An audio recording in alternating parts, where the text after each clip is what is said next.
Friuli, piccolo compendio dell'universo dove ogni passo è un mondo. In queste terre di confine, dove l'Italia di nord-est incontra l'Austria e la Slovenia, Cividale del Friuli, patrimonio dell'UNESCO, è una perfetta sintesi di civiltà, la raffinata capitale di una tradizione enologica dalle infinite sfumature.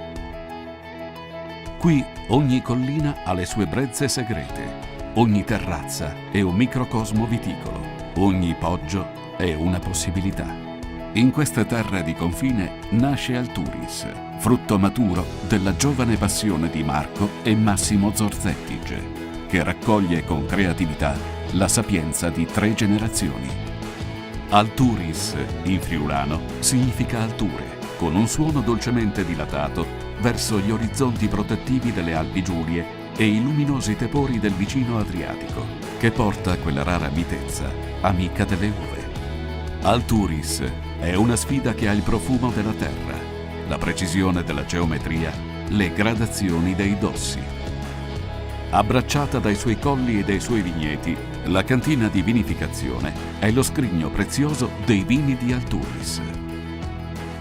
Un progetto innovativo di design e di tecnologia sostenibile dove trasformare significa innovare con rispetto e responsabilità. Qui l'enologia si esprime con i suoi classici e con nuove interpretazioni. Internazionali di carattere.